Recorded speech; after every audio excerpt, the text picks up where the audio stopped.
놀라지는 않으셨죠? 중보기도팀 다 들어가시는 분들이니까 저는 한 30여 년 전부터 저러는 여인과 함께 살고 있으니까 잘 모르겠습니다. 갑자기 난 지금 경배와 찬양 중보기도 모임 오는 줄 알고 깜짝 놀랐네.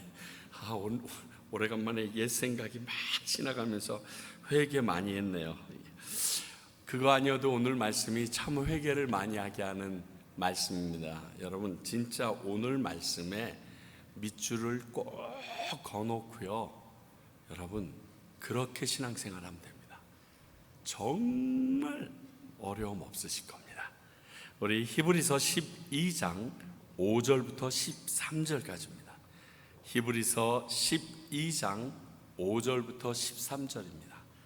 정말 귀한 말씀입니다. 저와 여러분이 한 절씩 교독합니다.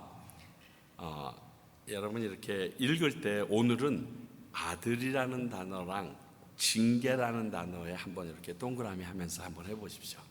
제가 먼저 5절 읽겠습니다. 또 아들들에게 권하는 것 같이 너희에게도 권면하신 말씀도 잊었도다. 일렀을 때 내 아들아 주의 징계하심을 경히 여기지 말며 그에게 꾸지람 받을 때에 낙심하지 말라. 그께서 그를 사랑하시는 자를 징계하시고 그가 받아들이는 아들마다 채찍질하심이라 하였으니 너희가 참음은 징계를 받기 위함이라. 하나님이 아들과 같이 너희를 대우하시나니 어찌 아버지가 징계하지 않는 아들이 있으리요. 징계는 다 받는 것이거늘 너희에게 없으면 사생자요 친아들이 아니니라. 또 우리 육신의 아버지가 우리를 징계하여도 공경하였거든 하물며 모든 영의 아버지께 더욱 복종하며 살려하지 않겠느냐. 그들은 자기 뜻대로 우리를 징계하였거니와 오직 하나님은 우리의 유익을 위하여 그의 거룩하심에 참여하게 하시니라. 무릇 징계가 당시에는 즐거워 보이지 않고 슬퍼 보이나 후에 그로 말미암아 연단받는 자들은 의와 평강의 열매를 맺느니라. 그러므로 피곤한 손과 연약한 무릎을 일으켜 세우고 함께 있습니다. 너희 발을 위하여 곧은 길을 만들어 저는 다리로 하여금 어그러지지 않고 고침을 받게 하라. 오늘의 말씀의 내용은 주의 징계하심입니다. 자, 이 대목에서 우리 다시 한번 생각해 봅니다. 한번 어깨 쫙 이렇게 펴시고요. 자, 히브리서의 가장 큰 주체는 예수 그리스도십니다. 왜 히브리서 기자가 예수 그리스도를 강조하게 되었나요? 아주 간단합니다. 당시에 있던 그 초대교회 많은 사람들 중에 히브리파 주이시 크리스찬, 히브리인이면서 즉 모세 오경 유대교를 섬기던 자들 중에 개종하여 크리스찬이 된 사람들이 있었습니다. 근데 당시 로마법에 의하면 어떻다고요? 각 나라에서 인정하는 하나의 주 종교, 그러니까 이스라엘에 같으면 유대교, 이러한 주 종교는 로마도 인정해 줍니다. 그래서 그 종교가 원하지 않는 일은 로마 군인이 정복을 했어도 그 종교를 존중해 주는 그러한 전례가 있었습니다. 그런데 이스라엘에 유대교 말고 신흥종교인 예수 그리스도를 믿는 자들이 일어난 것입니다. 그러므로 그들은 로마 교회에서도 전혀 보호받을 수 없었고 또 유대교에서 개종을 하였기 때문에 동족인 유대인들에게서도 핍박과 어려움이 동시에 양쪽에서 양수겹장격으로 지금 개종한, 그러니까 주이시 크리스찬들에게 어려움이 생긴 겁니다. 그래서 이럴 바에야 이래도 저래도 하나님이라는데 나 유대교로 되돌아갈래. 그래서 유대교에서 더 열심히 그렇게 할래. 그러면 로마교나 우리 동족의 공격은 안 받을 게 아니야 하고 다시 기독교에서 예수 그리스도를 모른다 하고 다시 유대교로 되돌아가는 많은 사람들이 있음을 보고 쓰기 시작한 게 이 히브리서입니다.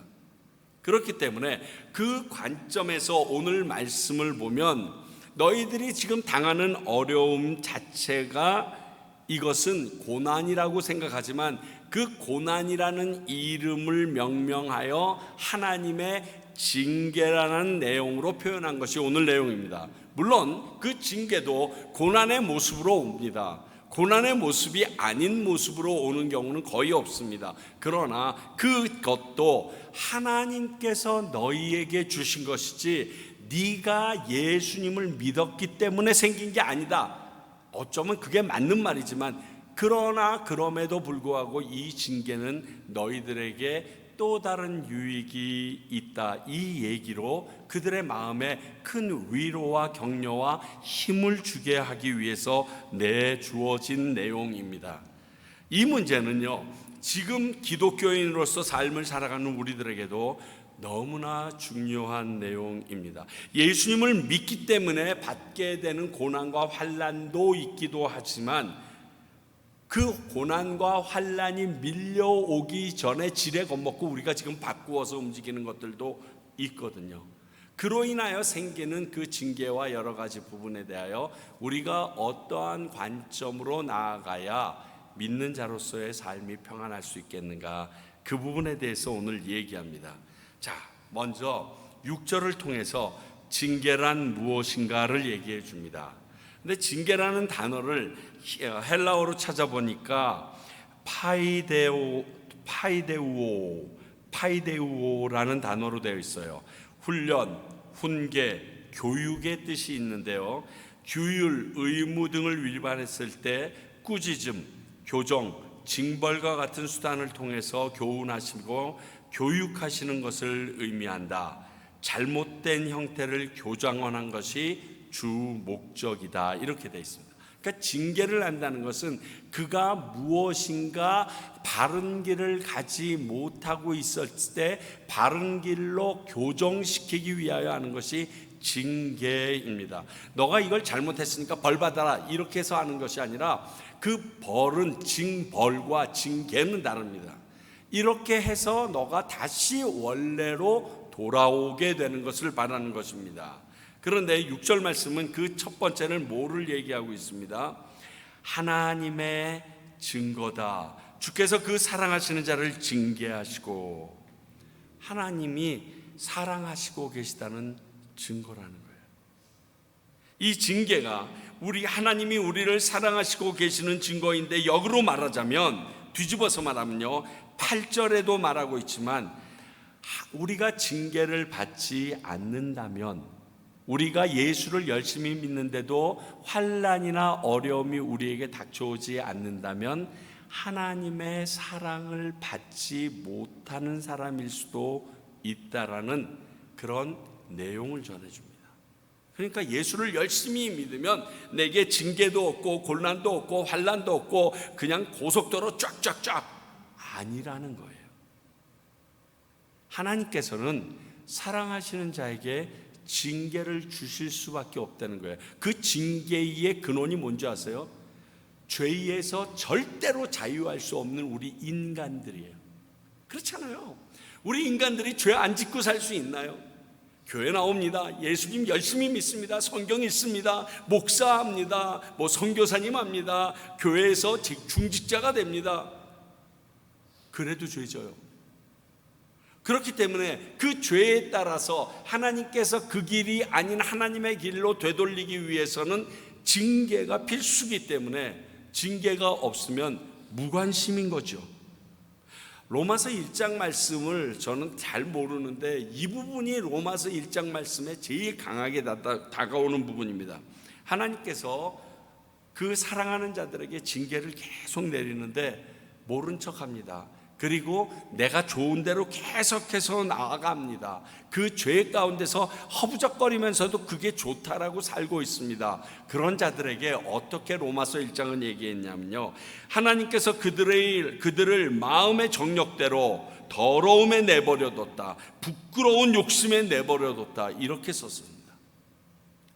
야, 내가 그렇게 얘기해도 너는 그렇게 그 길, 부끄럽고 더러운 길로 가야겠니? 그러면 가라. 이게 사랑에서 떨어지는 순간이에요. 여러분, 내가 하나님의 뜻대로 안 살고 거짓부렁이 하면서 사는데도 사업도 잘 되고 너무 일이 잘 돼 나가죠. 여러분, 이미 하나님께서 끈을 놓으셨을 수도 있어요. 두려워하셔야 돼요. 내가 지금쯤이면 하나님이 한 말씀 하실 것 같은데 이렇게 행동을 하고 살아가도 하나님이 가만히 두신다고 이상한데 라는 생각이 들어오면 일단 싸하셔야 돼요. 혹시 로마서 1장이 나를 두고 한 말인가 하고 의심해 보셔야 돼요. 아니면 그 정도 생각하는 사람이면 아직 거기까지는 아닐지 몰라요. 그러나 그렇다니까요. 왜? 하나님께서 그렇게 말씀했잖아요. 너 욕심 가운데, 더러움 가운데 내버려 둔대요. 그러면 그 사람에게는 더 이상 징계가 없어요. 왜? 하나님이 사랑의 끈을 잘라버렸거든요. 로마서에선 적신이나 그 어떤 것도 그리스도의 사랑에서 끊을 수 없다고 그래요. 그런데 자기가 자꾸만 손을 뿌리쳐. 예수 그리스도가 정말 십자가에 못 박혀서 엉망진창이 돼서 너를 위하여 죽었다는 사실을 뼈저리게 알면서도 끊임없이 손을 빼. 하나님이 내버려 두신다는 거예요. 그래? 그럼 네 길이 맞으면 글로 가봐. 그러므로 징계라는 것이 내게 있을 때 아직 하나님이 나를 사랑하시는구나. 가끔 드라마를 보게 되면 짠한 장면이 하나 있는데 뭐냐면 어떤 사람이 어떤 학생을 막 야단을 칩니다. 선생님이 그럴 때도 있고 주변의 어른들이. 그런데 그때 이 아이가 팍 치고 나가지 않고 갑자기 눈물을 쫙 흘리면서 이런 말을 합니다. 나에게 그런 말을 해줬던 어른이 없었습니다. 저는 아버지도 없고 어머니도 없기 때문에 그렇습니다. 그럴 때 괜히 여기가 울컥해집니다. 왜? 아버지도 어머니가도 없는데 야단을 치지 않아서 행복한 게 아니라는 거예요. 내가 나쁜 길을 가고 있는지조차도 감지할 수 없다라는 거예요. 그러니까 사랑하는 자가 있는 것이 내게 유익이에요. 그게 징계라는 겁니다. 또 하나는 6절, 그가 받아들이시는 아들마다 채찍질하십니다, 이렇게 써 있잖아요. 자, 징계라는 것은 하나님이 아들로 받아들였다는, 내 자식으로 온전하게 얻합했다 하는 증거라는 겁니다. 우리가 알고 있는 그 징계의 개념과 하나님이 말씀하시는 증거의 개념이 완전히 다릅니다. 역으로 8절에 하나님의 아들이라면 다 받는 것이 징계라고까지 얘기했어요. 그렇죠? 그 징계가 없으면 뭐라고요? 사생하라는 거예요. 친아들이 아니라는 거예요. 친아버지가 하나님이 아니라는 거예요. 내가 맨날 아버지 하고서 얘기하고 하는데 하나님께서 나에게 내가 잘못된 길을 가는데도 가만히 놔두면 바르지 않다는 거예요. 제가 손톱을 물어뜯는 나쁜 버릇이 어렸을 때부터 있습니다. 오죽하면 유찬이는 손톱깎이 필요 없어서 좋겠다 뭐 이렇게 얘기할 정도. 그런데 그때마다 막 어머님이 때리기도 하고 아버님이 자루도 때리기도 하고 그랬는데 안 고쳐집니다. 그런데 내가 애를 낳고 나니까 우리 딸이 또 그 짓을 하네. 그리고 지금까지도 그러는 거예요. 조조할 때마다. 뭐 그렇지 않아도 심심하면 뜯는 거예요. 그 저도 또 야단치죠. 왜요? 그게 좋은 버릇 아니잖아요. 그게 또 아름다운 모습도 아니잖아요. 내 자식이니까 그렇죠. 우리들이 착각하는 게 있어요. 지 아들이니까 하면서 야단도 안 치고 나무라지도 않는다라고 생각하는 것은요, 지독한 편견이에요. 그렇지 않아요. 요즘에는 약간 모자른 부모들이 그러기도 합니다. 그러나 그건 바르지가 않아요. 내 자식이니까 두들겨 패는 거예요. 남의 자식이 어떻게 두들겨 팹니까? 남의 집 아들이랑 우리 아들이 같이 우리 집에서 어떤 일을 하다가 큰 사고를 저질렀어요. 큰 잘못을 했어요. 그럼 누가 두들겨 맞을까요? 우리 아들만 두들겨 맞아요. 그리고 걔는 가라 그러죠. 왜? 내 아들이니까 쟤는 또 집에 가서 깨든 말든 상관없어. 일단 너는 잘못했어. 미국에서 사역하시는 사역자들, 목사님들이 특히 한인들이 적은 곳에서는 10명 남짓, 저처럼 저는 너무 행복하게 목회하고 있는데 정말 한 10명 안 되면요 생활이 어려워서 많이 하시는 것이 유명한 대학교 근처에서는 홈스테이들을 많이 하십니다. 목사님들과 사모님들이 어떻게 홈스테이를 시작할 때 실수하시는지 말씀드릴게요. 홈스테이를 하면서 누군가가 전화 와서 목사님이니까 기쁨으로 맡기잖아요. 자녀를 맡기면서 그 자녀 정말 마음대로 두들겨 패고 잘못하면 야단치고 하시라고 얘기해요. 그러면 이렇게 전화하세요. 특히 사모님들이, 네, 제가 저희 자녀랑 똑같이 대우할 겁니다. 내 자식이랑 똑같이 느끼고 할게요. 거기에서 문제가 생깁니다. 남의 자식은 죽을 때까지 남의 자식입니다, 여러분. 그 자식을 내 자식처럼 대했다가는요 난리 납니다. 저는 그렇게 해서 엄청나게 어려움을 겪은 사모님들과 홈스테이 하시는 분들을 엄청 많이 알아요. 그런데 어떤 분은 홈스테이를 너무 잘하는데 규칙이 있어. 딱 그 이상은 난 몰라. 너희 어머니한테 물어봐. 너희 아버지한테 전화해봐. 너무 좀 뭐라 그럴까 방관하는 거 아니야? 예전 아까 앞에 말했던 그런 사모님 같은 경우는 10시 되면 인터넷도 끊고요, 저녁에 늦게 들어오면 야단도 치고요. 그럼 걔네들이 자기가 잘못했다고 얘기할 것 같으세요? 절대로 안 돼요. 왜? 그 사람과 내가 부모지간의 혈연으로 맺어지지 않았어요. 관계성이 아니에요. 그래서 내 부모에게 야단 내가 맞았는데 나를 야단친 사람이 야단 맞게끔 말을 합니다. 그래서 그 부모가 와서 사모님이랑 머리털 잡고 싸우는 거예요. 내 자식은 아니면 선이 있어요. 넘어갈 수가 없어요. 그저 규율을 딱 정하고 남의 자식처럼만 하면 돼요. 그래서 저희 남동생이 우리 조카 하나를 미국에 보내겠다고, 오빠가 좀 해줬으면 좋겠다고, 형이 좀 해줬으면 좋겠다고 나한테 넌지시 그런 의중을 비치는데 아내랑 저랑 노 그랬어요. 조카니까 제가 제 아들이나 제 딸처럼 키울 거 아니에요. 그러면 그 뒤에 무슨 일이 발발할지 우리 알거든요. 그래서 정말 내가 먼저 앞서서, 그리고 우리 아내한테도 말했더니 우리 힘들 것 같아. 당신 성격이 안 돼. 미안하다. 네가 나중에 우리 욕해도 우리 못 받는다. 우리 그거 수도 없이 받는데 남의 자식 내 아들처럼 했다가 맞아 죽더라. 하나님이 지금 그 말씀하세요. 근데 너희들에게 내가 왜 징계 주는 줄 아나? 난 너희들이 내 진짜 아들이거든. 내 진짜 딸이거든. 그러니까 나는 너희들이 잘못 엇나가는 거 볼 수가 없어. 왜? 그 엇나감이 계속되면 어디로 갑니까? 영원한 생명으로 가지 못하고 지옥으로 가는 발걸음이 되니까 하나님께서는 그 영혼 하나가 그렇게 되어지는 것을 견딜 수 없어요. 왜? 하나밖에 없는 외아들 예수 그리스도를 십자가에 죽이면서까지 데리고 온 놈인데 어떻게 그렇게 하세요? 어떻게 그 길을 가는 걸 놔두겠어요? 못 보죠.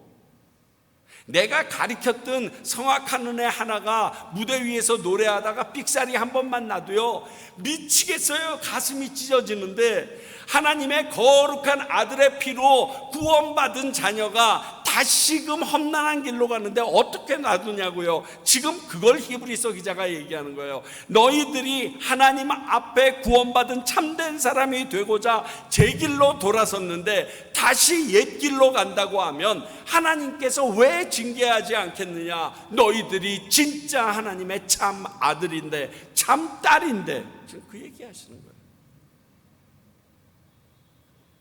하나님에 대해서, 하나님의 입장에서의 징계는요, 하나님이 사랑하고 있다는 증거이면서 하나님이 나의 친아들이며 친딸이라고 말하는 증거예요. 그러니까 이건 우리가 알고 있는 징계의 포커스랑 포커스가 달라요.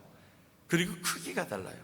그걸로 끝낸 게 아니라 이 히브리서 기자가 지혜로운 걸 보면 먼저 10절을 볼게요. 징계하는 이유와 목적에 대해서 얘기합니다. 그들은 잠시 자기 뜻대로 우리를 징계하였거니와 오직 하나님은 우리의 유익을 위하여 그의 거룩하심에 참여하게 하시느니라. 여기서 앞에 그들은 우리 육신의 아버지 어머니를 얘기합니다. 육신의 아버지 어머니도 우리를 징계하시잖아요. 알잖아요. 그 징계하시지만 그랬어도 아버지 어머니는 아버지 어머니로 우리가 대우하잖아요. 그런데 영의 아버지가 그렇게 하면 더 복종해야 되지 않겠니? 그런데 그 육신의 아버지가 징계했을 때 기준으로 삼았던 것은 어떨 때는 틀려. 자기의 기준일 수가 있어. 그런데 하나님의 기준은 절대로 안 틀려. 그 얘기를 하시면서 얘기합니다.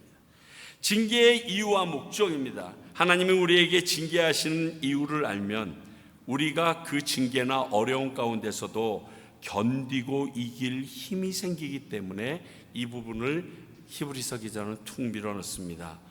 먼저 우리들의 유익을 위해서다. 참으로 당연합니다.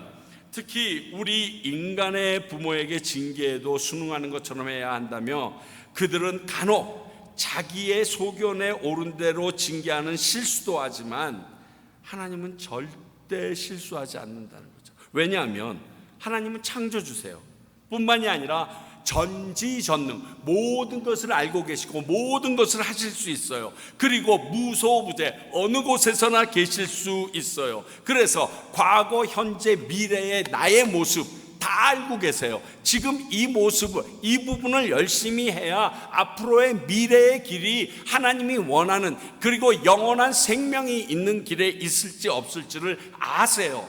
그런 하나님께서 우리에게 잘못됐다 말하는 건 지극히 당연한 거 아니겠어요? 아니, 차를 타고 가다가도 내비게이션이랑 틀렸네 그러면 부부 사이에도 싸우는데, 하나님께서, 하나님이 바른 길이라고 얘기했는데 제대로 안 가고 있는데 예수님의 피값으로 산 내 사랑하는 자식이 지금 헛짓하는데 누가 가만히 있겠어요? 하나님 당연히 화내셔야죠. 하나님이 사랑이시라면 더더욱 그러셔야죠. 그래서 시편 기자는 이렇게 고백합니다. 시편 119편 71절. 고난당하는 것이 내게 유익이라. 이로 말미암아 내가 주의 율례들을 배우게 되었나이다. 저도 이분 정도는 아니지만 자신 있게 얘기할 자신 있어요. 제가 원하는 대로 일이 안 됩니다.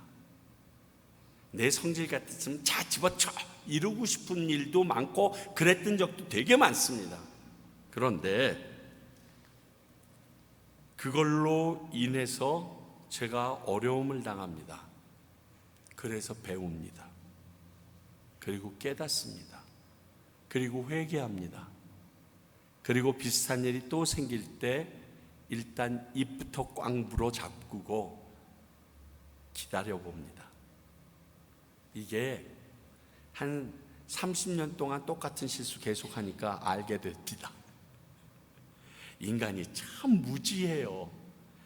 진짜 성경에 말한 것처럼 토한 거 또 먹고 토한 거 또 먹는 것 같아요. 어쩌면 맨날 그럴 때마다 성질을 내고 그럴 때마다 또 말도 안 되는 소리 확 신경질 내는지, 그때마다 우리 주님이 그렇게 해요.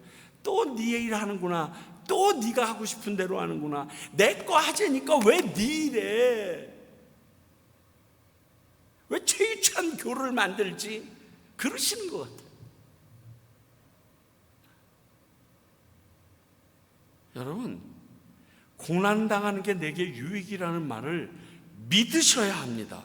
누구의 고난? 하나님의 고난. 아니, 내가 죄로 인하여 당하는 고난조차도 유익입니다. 우리 딸아이가 머리카락이 너무너무 안 자라서 잘라줬더니 안 났다고 저번에 얘기했잖아요. 돌이 됐더니 달마가 동쪽으로 간 까닭 이렇게 돼버렸습니다. 안 자라는 거예요. 근데 한 4살쯤 되니까 앞머리가 요만큼 자랐어. 예전에 섬기던 제가 온누리교회 근처 거기 동부이촌동에 굉장히 유명한 미용 머리 샵들이 많거든요. 연예인들 많이 와서 하는데 저희 항상 머리를 깎아주시는 그 권사님이 한 분 계셨어요. 집사님이셨죠. 근데 딸아이를 데리고 갔더니 너도 머리 할래? 그랬더니 왜요? 그럼 머리 하면 예뻐져. 그랬더니 얘가 4살인가 5살 때 이제 보통 이거 팔걸이에 이렇게 의자 이거 판자 놓고 거기 앉아 있으래잖아요. 그러면 여기를 두르면 진짜 답답합니다. 4살짜리들이 할 때 거기다가 요 앞에 머리 조금 나왔다고 요걸 파마하겠다고 파마 물을 들이면 그 냄새도 굉장히 독해서요. 애들 눈뜨기도 힘들고 막 이런데 그걸 말아주고 이렇게 해서 자 이렇게 하면 조금 있으면 예뻐질 거야. 눈물을 질질 흘리면서요 참아. 그래서 나중에 다 풀르고 나서 물어봤어요. 왜 울면서도 참았어? 하기 싫다고 그러지. 예뻐지잖아. 아니 4살짜리가 예뻐진다니까 참읍디다. 요즘 성형수술 하시는 분들 얘기를 들어보니까 돌려깎기 뭐 이런 게 있을 때 그거는 하고 나면 누워서도 못 자고 앉아서도 죽을 것 같구나, 내가 곧 죽겠구나, 죽은 사례도 많고요. 죽을 것 같다라는 생각이 드는데도 참는답니다. 왜 참느냐고 물어보니까 예뻐지니까. 여러분 예뻐지기 위해서도 참는데 천국 가기 위해서 뭘 못 참겠수? 그 예뻐지면요 하늘나라 가면 그거 전혀 못 알아봐요. 그거가 아무런 소용이 없어. 예쁘고 아름답게 지옥에 가서 있으라니까요. 왜 그 짓을 해? 그게 우선이 아니야. 예쁘게 사는 거 좋아요. 예쁘게 나쁘다는 게 아니라 그것도 참아내면서 하늘나라에 가서 영원히 하나님 앞에서 생기고 나쁘고 뭐 공부 많이 하고 스펙 이런 거 상관없이 하나님께 영광과 찬양만 돌리면서 살 수 있는 그 영원한 곳에 갈 수 있는 기회를 위해서 뭘 못 참아요? 모욕 좀 당하면 되지. 내 뜻대로 일이 안 돼도 포기하면 되지. 잘못된 길로 갔다고 얻어 맞으면 무릎 꿇으면 되지. 그러면 천국 가는데 눈물 흘리면서 파마약물 냄새 때문에 울면서도 참는 아이들도 있는데 천국을 가는데 뭘 못 참아요? 우리에게 그렇게 유익이라니까요. 징계의 이유 목적 또 하나는 하나님의 거룩하심에 참여하게 하기 위해라고 10절은 분명히 얘기합니다. 이건요 그냥 구원을 얻는다 이 차원이 아니에요. 하나님만이 소유할 수 있는 그 거룩함 구별됨에 우리도 동참할 수 있도록 하나님이 끌어당겨 준다는 거예요. 자, 이 끌어당겨 하나님의 거룩함에 끌어당겨 줄 수 있는 분은 누굴까요? 하나님밖에 없어요. 성령님 그분밖에 없어요. 예수 그리스도의 피밖에 없어요. 그러니까 그 다른 존재로서는 우리를 하나님의 거룩에 참여하게 할 수 있는 아무런 존재도 없습니다. 여러분 내가 거룩하니 너희도 거룩하라. 이게 성경의 처음부터 끝까지 하나님께서 우리에게 끊임없이 들들들들 볶는 내용이에요. 이게 구약서부터 신약까지 계속 나와요. 내가 거룩하니 너희도 거룩하라. 최유찬 버전으로 얘기할게요. 내가 세상과 벗하지 않고 하나님의 고귀함을 구분하여 살고 있으니 너희들도 그렇게 세상과 구별된 모습으로 나와 친구로 살자꾸나 이 얘기예요. 하나님과 친구가 돼서 그분과 같은 결이라고 우리 많이 얘기하잖아요. 같은 결로 살기 위해서는요 그분의 도우심이 전적으로 필요한데 그게 징계로 말미암아 내 결이 깎여져서 하나님의 결이 되어 간대요. 다른 방법이 없답니다. 깎이면 아파요. 잘못 때리면 또 이렇게 혹도 나고요. 그런데 그래야지만 하나님의 구별됨, 하나님의 구분된 그 공동체 안에, 그 구분된 그 장소 안에 내가 들어가서 하나님과 동행할 수 있는, 그분과 함께 동고동락할 수 있는 존재가 될 수 있다는 거예요. 그러니까 징계 받을 수 있죠. 모난돌이 징 맞는다고 그런 거예요. 어쩔 수 없어요. 그 부분은 하나님께서 다듬어서 하나님이 필요한 대로 만들어 끼워 쓰시는 거거든요. 인간 스스로는 하나님의 거룩에 이를 수 없거든요. 오직 예수 그리스도 하나님의 외아들의 보혈로만 그 길을 갈 수 있는데, 그걸 끄집어내주는 게 우리 주님이라고 얘기하시잖아요. 그런데 히브리인 너희들은 왜 그 길에 들어섰다가 왜 다시 다른 길로 가려고 그러니? 내가 보기엔 너무 답답하다 얘기하여. 그리고서 11절에는 저는 이렇게 제목을 정했는데, 이 징계의 특성에 대해서 알려줍니다. 워낙 징계는 이래. 그런데 그 징계가 어떤 건지 내가 얘기해 줄게. 지금 이겁니다. 징계의 특성이 첫 번째는 뭐라고요? 11절, 무릇 징계가 당시에는 즐거워 보이지 않고 슬퍼 보이나. 그 징계 당하는 순간을 얘기합니다. 조금만 지나도 뭐라고요? 알 수 있대요. 뭘 알 수 있어요? 슬프지 않다는 것을 깨닫게 된다. 조금만 지나도 즐거워진다는 거예요. 그런데 그 조금만 지나고를 우리가 못 참아. 당시에는 즐거워 보이지 않으나. 그래요. 징계당하면요, 나만 힘든 거면 다행이게요, 주변에서 손가락질도 해요. 어떨 때는 모욕도 주고요, 침도 뱉어요. 그리고 나뿐만이 아니라 우리 가족, 내 자식까지 전체가 다 송두리째 욕먹을 때도 있어요. 징계가 아주 요상스럽게 우리 가슴을 휘어파요. 그래서 에이 때려치고 싶어, 이 마음이 들게끔 해요. 그러니 슬프죠. 그러니까 징계받으면 슬픈 게 당연한 거예요. 하나님 이름으로 징계받는데 바울과 실라처럼 감옥에 들어가서도 찬양을 부를 수, 웃기지 마세요. 우리 그 수준 안 돼요. 착각하지 마세요. 우리가 그럴 거라는 착각하지 마세요. 뭐 내가 보니까 저 베드로도 십자가에 주님이 똑바로 날렸는데 난 거꾸로 죽어야죠. 그 택도 없어요. 우리 그런 생각도 안 나요. 죽기는 왜 죽어? 혼입을 집어 던지고서 도망갈 게 우리들이에요. 그러나 하나님께서 그 시간 동안이 지나가면 그 다음에는 다르기 때문에 당시에는 이라는 단어를 히브리서 기자는 꼭 집어넣었어요. 다른 말로 할까요? 징계를 받으면 그 징계를 통과하는 게 쉽지 않다라는 뜻이에요. 녹록하지 않아요. 그럼에도 불구하고 하나님께서는 나를 위하여 징계를 주신다니까요. 또 하나 징계의 특징, 그로 말미암아 연단을 받아야 한다 이렇게 되어 있어요. 거쳐야 된대요.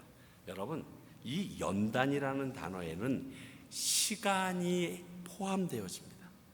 연단은 시간이 더해지지 않으면 연단이라는 얘기를 안 합니다. 연단은 어떠한 철로 얘기하면 그 철을 담금질했다가 물에 넣었다가 또 불에 넣었다가 두들겨 팼다가 하는 일을 계속적으로 반복하는 것이 연단입니다. 그러니까 시간이 들어가요. 내가 징계를 받는데 한 번 받아서 안 끝나요. 똑같은 문제에 대해서 하나님이 해결하시기 위하여 2번, 3번, 어떤 분은 10번, 20번까지도 나를 치고 또 치세요. 뭐 하시려고? 연단하시려고. 철이 철을 날카롭게 한다, 뭐 이런 말들 있잖아요. 그렇게 끊임없이 우리를 연단시키시는 것이 징계의 특성이랍니다. 그러니까 내가 오늘 징계를 받았다, 이 또한 지나가리라, 할렐루야가 안 돼요. 그 다음 또 쓰나미가 왔네, 뭐 이러면서 또 맞아요. 그거 지나가고 나면 와 태풍이 오네, 뭐 이러면서. 그래 연단이 되거든. 이번에 우리 아이들 데리고 이제 가봤는데 처음에 빡세게 산호세를 가길 참 잘한 것 같아요. 첫날 갔는데 얼마나 더운지, 거기다가 그 하루 이틀 전까지 거기에 물이 차 있었어요. 그 바닥에 그 물이 말랐지만 그 햇빛이 땅 쬐는 순간 위에서는 햇빛이 쬐는데 밑에서는 습기가 올라오는 거예요. 아, 사우나탕이구나. 그냥 가만히 있으면요, 머리부터 발끝까지 내 모든 물이 다 나와요. 그러니 그 아이들이 얼마나 짜증나겠어요. 막 어른들도 화가 나고요. 뭘 좀 하자 그러면 애들은, 아니 근데 걔네들은요 거기서 옷 다 입고 뛰어다녀요. 근데 땀을 안 흘려 얘네들은. 그러니까 걔네들 잡으러 쫓다가 첫째 날은 완전히 전부 다 거의 이렇게 실신지경에 들어가게 되더라고요. 둘째 날 더 더워. 말하기가 싫어요. 그러다가 오늘 김태중 선교사님네 얄로 갔어. 너무 시원해. 얼마나, 거기다가 지붕까지 있네. 거기는 그냥 땅바닥 위에 천막을 쳐야 되는데 천막 치지 못한 곳에서는 다 햇빛이잖아요. 그 천막도 치려면 얼마나 올려가, 그것도 흙바닥이 아니라 모래바닥 위에다가. 근데 집이야. 거기에 서늘한 바람까지 불어. 지난번에 받은 연단이 오늘 행복으로 나타나더라고요. 이 정도는 아무것도 안 되는 거야. 이제는 연단이 이렇습니다. 거기에 이 징계의 특성 중에 하나님의 징계의 특성이 이거가 있어요. 의와 평강의 열매를 맺는데요. 자, 즐겁지도 않고 슬퍼. 그런데 그 일이 쓰나미처럼 계속 밀려와. 그러면 누가 연단 받겠다고 그 연단을 참아보겠다고 하겠습니까? 열매가 있대요. 의와 평강의 열매가 맺는데요. 하나님의 의를 드러낼 수 있게 해주고 온 세상 가운데, 내 주변에 있는 사람들 가운데 나의 그러한 환난과 그것을 참아내는 모습으로 인하여 모두가 하나 될 수 있는 샬롬이 임하게 해준대요.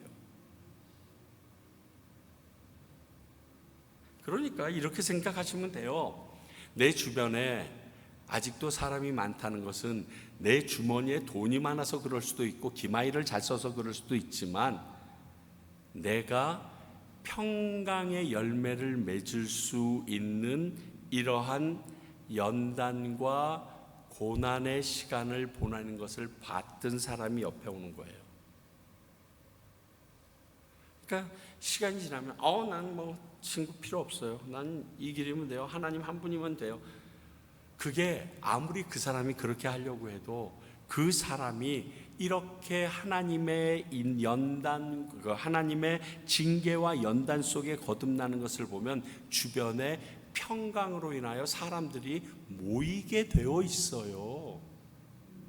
그 사람이 부른 것도 아니에요. 너 안 오면 어떻게 해코지할게 말한 것도 아니에요. 그냥 모이게 됐어요. 그냥 좋은 거예요. 그냥 그 사람 옆에 있으면 마음이 평안하고 그 사람이 내 어려움이 다 이해해 줄 것 같고, 그냥 그런 마음이 드는 거예요. 왜? 내가 그 사람이 당하는 것을 봤거든. 그 사람이 그걸 참아내는 것을 봤거든. 그러니까 그 사람 옆에 가면 또 다른 해법이 있을 거라고 생각하고 사람들이 모여드는 것이 평강의 화신의 역할을 하는 거예요. 하나님의 의를 이뤄냈기 때문에 그 일들이 같이 이루어져 나가는 거예요. 여러분, 이게 징계의 특성이에요. 그러니까 이런 징계의 특성이 있는데 나는 요거 빼고 요거 빼고 요거 빼고 요거 빼고, 이게 무슨 음식할 때 알러지 있어서 빼는 거 그거 아니에요. 이건 그냥 다 들어오는 거예요. 그게 징계예요. 그래야 열매가 덜거덩 하고 열리는 거예요. 마지막으로 오늘 말씀에서 앞에 나왔지만 너무 중요한 부분이, 징계를 당할 때 우리의 태도는 어때야 하는가가 나타나 있어요. 이게 제일 중요한 것 같아요. 자, 5절을 보면요, 뭐라고 얘기했죠? 주의 징계하심을 경히 여기지 말라. 경히라는 것은 가볍게 여기지 말라 이겁니다. 자, 이게 하나님의 징계인지 아닌지 우리가 알까요, 모를까요? 아마 50% 이상은 알걸요. 내가 믿음의 사람이라면, 하나님을 계속 믿고 살았다면, 어떠한 문제가 탁 터지면요, 그것에 대해서 원망하기 전에 왜 이 일을 하나님이 허락하셨을까를 생각하셔야 돼요.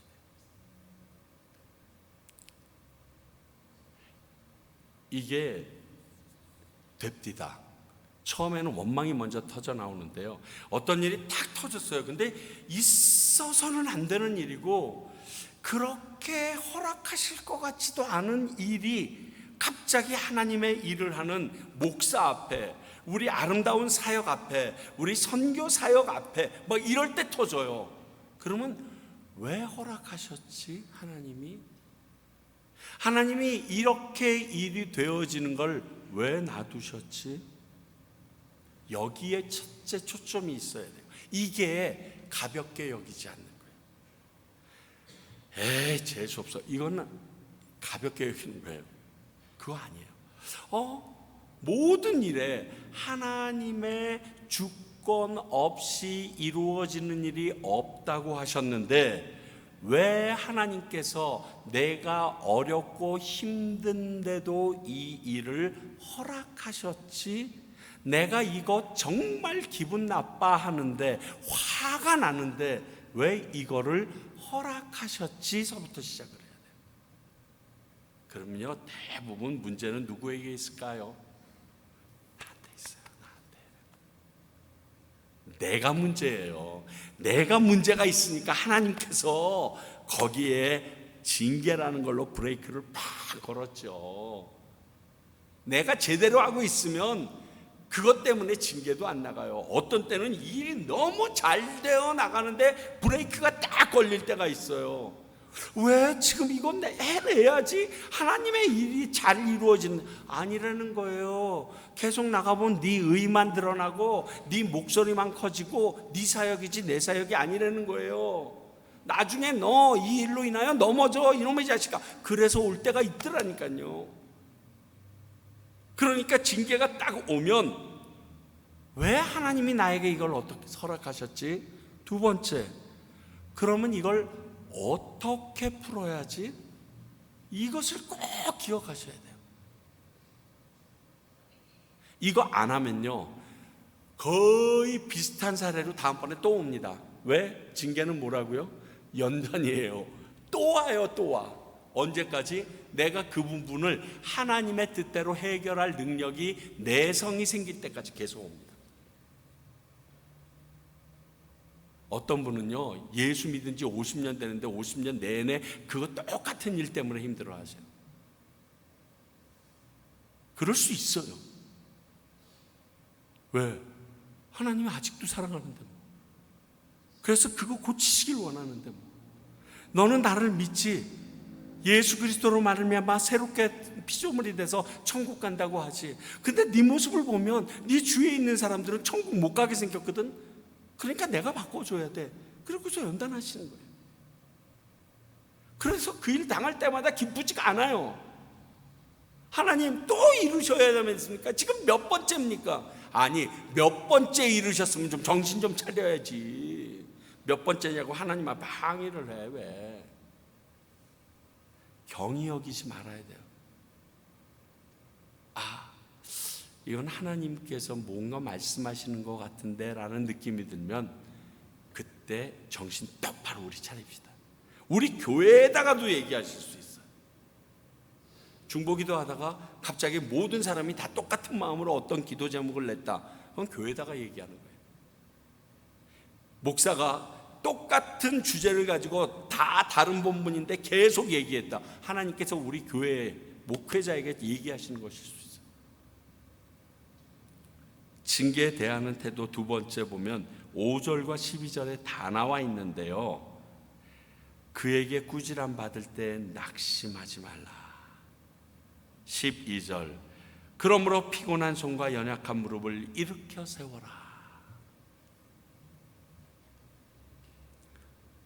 낙심하는 게 대수가 아니에요. 왜라고 그랬죠? 지금 날 업그레이드 시키고 있는데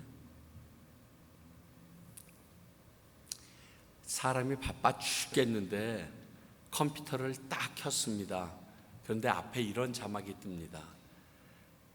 새로운 내용으로 업그레이드 할 거니까 끄지 마십시오. 그리고 5%, 10%, 15%, 20%.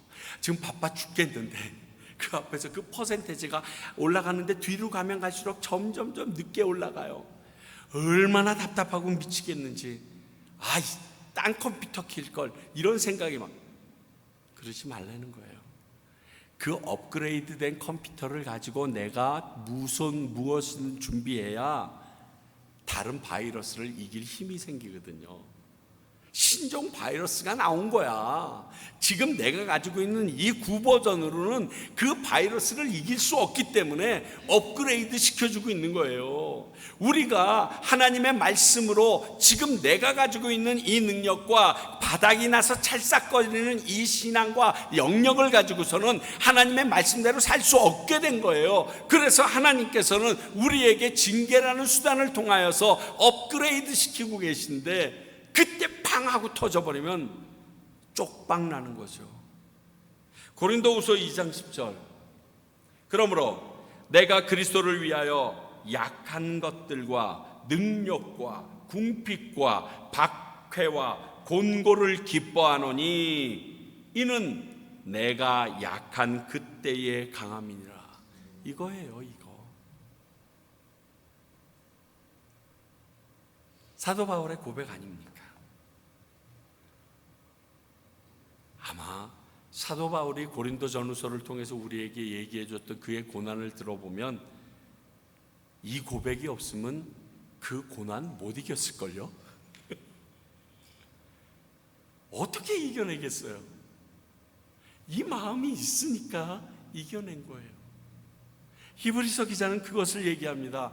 너희들 지금 유대인들에게도 고초당하지, 거기다가 로마인들에게도 로마 불냈다고 난리를 해서 또 힘들어 죽겠지. 정말 아무데도 피할 데가 없는 것 같지. 그런데 낙심하지 마. 얼마 안 남았어. 우리 그 나라에 가면 볼 수 있어. 저저번 주일 보여드렸던 쿼바디스 보세요. 지금 사자가 나에게 공격해 오는데 찬양이 돼.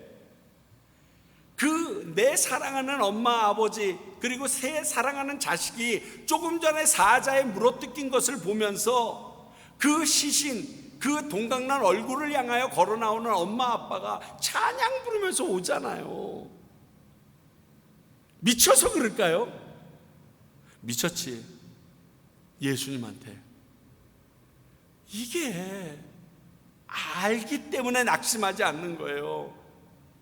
하나님 없는 거 아니야? 우리가 하나님 때문에 이렇게 고초를 당하고 있는데 어떻게 주님께서는 외면하고 계셔?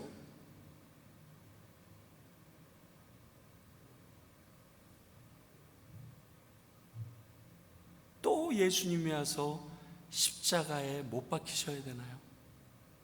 아니잖아요. 낙심하지 마십시오. 그 징계가 우리를 이끌어갈 곳은 너무나 아름다운 곳이기 때문에 그렇습니다. 그리고 마지막에 9절 한 가지를 더 얘기합니다. 아니죠. 13절. 너희 발을 위하여 곧은 길을 만들어 저는 다리로 하여금 어그러지지 않고 고침을 받게 하라. 내가 징계를 받았는데 그 징계 때문에 낙심하지 말고 이러면 안 되지. 그리고 하나님이 원하는 길을 닦아내는, 앞장서서 닦아내는 길을 만들으래요.